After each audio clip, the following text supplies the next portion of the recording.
اے نبی ان کو ان کے حال پر رہنے دو کہ کھا پی لیں اور فائدے اٹھا لیں اور لمبی لمبی آرزویں ان کو دنیا میں مشغول کیے رکھیں، آخر کار ان کو اس کا انجام معلوم ہو جائے گا۔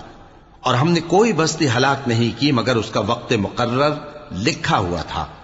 کوئی امت اپنی مدت مقررہ سے نہ آگے نکل سکتی ہے اور نہ پیچھے رہ سکتی ہے۔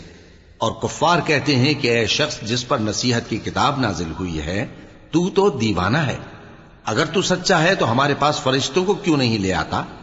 کہہ دو ہم فرشتوں کو نازل نہیں کیا کرتے مگر حق کے ساتھ، اور اس وقت ان کو مہلت نہیں ملے گی۔ بے شک یہ کتاب نصیحت ہم ہی نے اتاری ہے اور یقیناً ہم اس کے نگہبان ہیں۔ اور ہم نے تم سے پہلے کے مختلف گروہوں میں بھی پیغمبر بھیجے تھے، اور ان کے پاس کوئی پیغمبر نہیں آتا تھا مگر وہ اس کے ساتھ ہنسی کرتے تھے۔ اسی طرح ہم اس گستاخی کو گناہگاروں کے دلوں میں ڈالے رکھتے ہیں سو وہ اس پر ایمان نہیں لاتے۔ اور پہلے لوگوں کی روش بھی یہی رہی ہے، اور اگر ہم آسمان کا کوئی دروازہ ان پر کھول دیں اور وہ اس میں چڑھنے بھی لگیں تو بھی وہ یہی کہیں کہ ہماری آنکھیں باندھ دی گئی ہیں، بلکہ ہم پر جادو کر دیا گیا ہے۔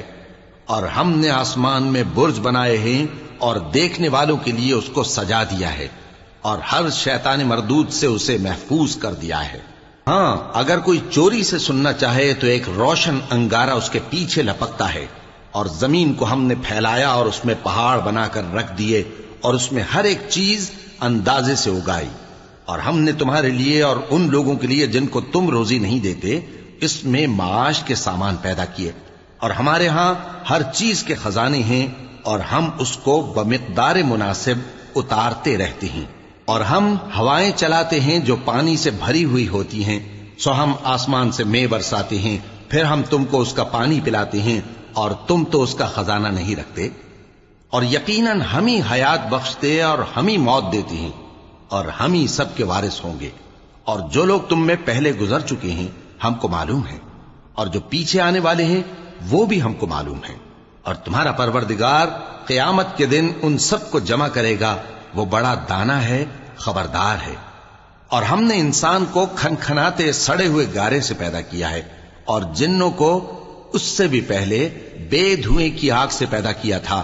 اور وہ وقت قابل ذکر ہے جب تمہارے پروردگار نے فرشتوں سے فرمایا تھا کہ میں کھنکھناتے سڑے ہوئے گارے سے بشر بنانے والا ہوں، بس جب میں اس کو درست کر لوں اور اس میں اپنی طرف سے روح پھونک دوں تو اس کے آگے سجدے میں گر پڑنا۔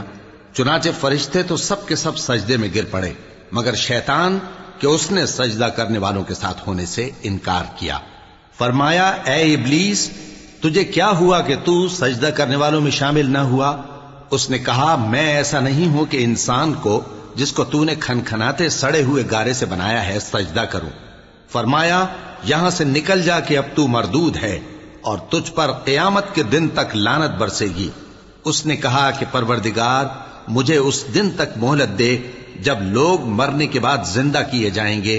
فرمایا اچھا سو تجھے مہلت دی جاتی ہے وقت مقرر یعنی قیامت کے دن تک۔ اس نے کہا کہ پروردگار جیسا تو نے مجھے بھٹکا دیا ہے میں بھی زمین میں لوگوں کے لیے گناہوں کو آراستہ کر کے دکھاؤں گا اور سب کو بہکاؤں گا۔ ہاں ان میں جو تیرے خاص بندے ہیں ان پر میرا قابو چلنا مشکل ہے۔ فرمایا کہ مجھ تک پہنچنے کا یہی سیدھا رستہ ہے، جو میرے خاص بندے ہیں ان پر تجھے کچھ قدرت نہیں کہ ان کو گناہ میں ڈال سکے۔ ہاں بد راہوں میں سے جو تیرے پیچھے چل پڑے، اور ان سب کے وعدے کی جگہ جہنم ہے، اس کے 7 دروازے ہیں، ہر ایک دروازے کے لیے ان میں سے الگ الگ حصہ ہے۔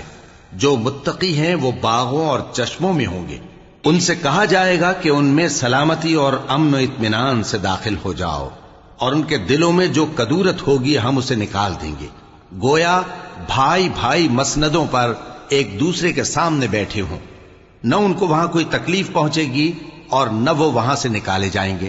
اے پیغمبر میرے بندوں کو بتا دو کہ میں بڑا بخشنے والا ہوں، بڑا مہربان ہوں، اور یہ کہ میرا عذاب بھی درد دینے والا عذاب ہے۔ اور ان کو ابراہیم کے مہمانوں کا احوال سنا دو۔